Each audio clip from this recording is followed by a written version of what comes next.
मैया के द्वारे, हाँ मैया के द्वारे, मैया के द्वारे, हाँ मैया के द्वारे हो वृक्ष लगे हैं,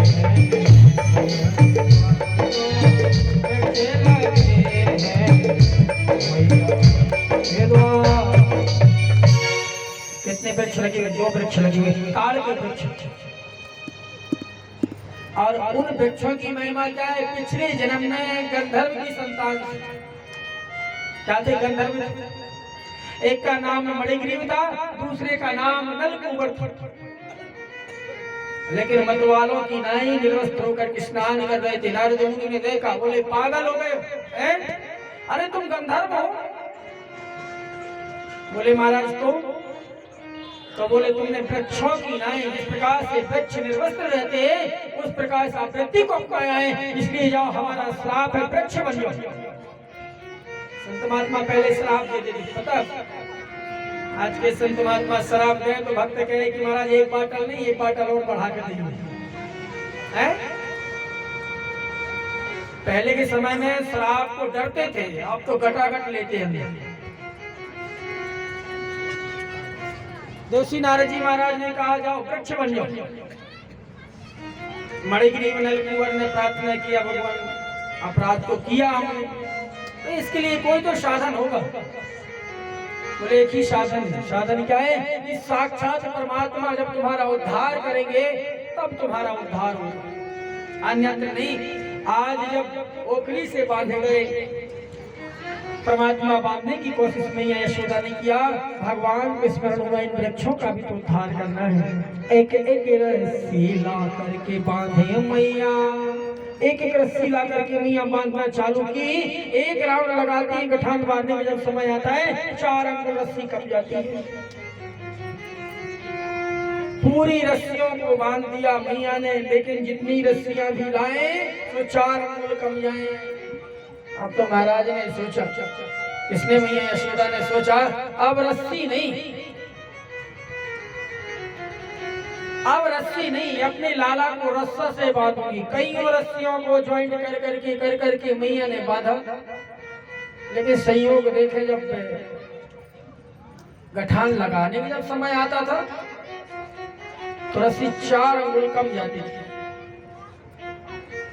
सोच में पड़ गई नहीं है, सुबह से दोपहर हो गई। अब मैया ने कहा लाला एक बात तो बता, तू बंधेगा कैसे? तुझे कैसे बांधूं मैं?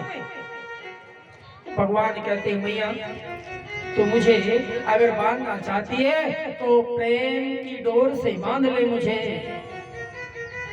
इसकी डोर से बांध ले, प्रेम की डोर से बांध ले। अगर तेरे मन में प्रेम नहीं रहेगा तो मैं तुझसे कभी नहीं बंध पाऊंगा। तो मैया यशोदा को थोड़ा मजाक लगा कि बेटा ओके मजाक कर रहा है। मैया यशोदा कहने लगी ठीक है। 4 अंगुल की रस्सी उठाई मैया ने, बेटा मैं प्रेम से बांध रही, लाल बंध जा।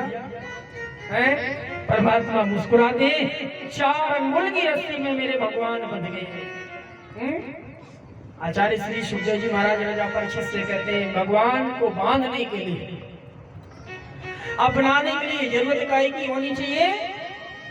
काय की जरूरत होनी चाहिए? प्रेम की जरूरत होनी चाहिए। और प्रेम कहाँ मिले? प्रेम की दुकान कहाँ है?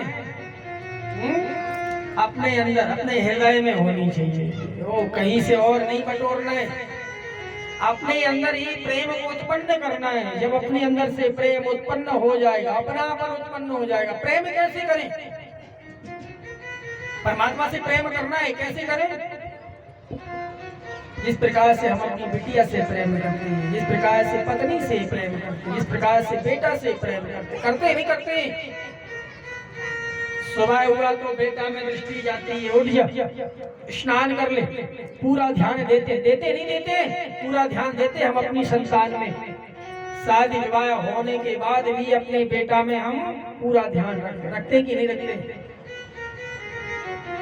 प्रत्येक माता पिता रखते हैं।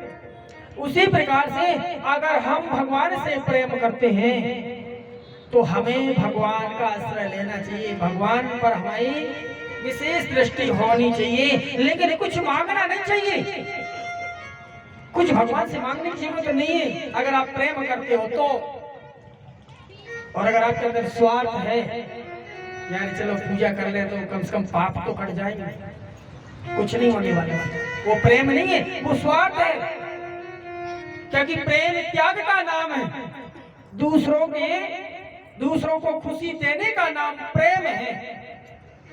लेकिन अगर कुछ जिज्ञासा मन में उत्पन्न होती, कुछ लेने की चाह अगर बढ़ती, और समझ जाओ कि ये हमारा स्वार्थ है, ये हमारा प्रेम नहीं है। अगर हमारा प्रेम होता तो हम भगवान से कुछ मांगते नहीं। आज परमपिता परमेश्वर की माया देखें, 4 अंगुल रस्सी से मेरे प्रभु बंध गए, प्रेम से प्रगट हो ही जान। और भगवान प्रेम से ही प्रकट हो जाते हैं। सर्वेश्वर भगवान की ऐसी माया हुई, सदचित आनंद को प्रदान करने वाले भगवान की कृपा इस प्रकार से हुई कि 4 अंगुल रस्सी में बंध गए मेरे प्रभु। और जब मैया यशोदा जल भर निकली गई तो उसी ओखली को घसीट करके ला करके दोनों वृक्षों के बीच में फंसा करके एक झटका मारे मेरे प्रभु ने। एक झटका मारते ही दोनों ताड़ के वृक्ष गिर जाते धड़ाम से, और जब वृक्ष गिरे उनसे दिव्य तेज प्रकट हुआ और आकर के भगवान के चरणों में समाहित हो जाते हैं। बोले माँ के बिहारी लाल की।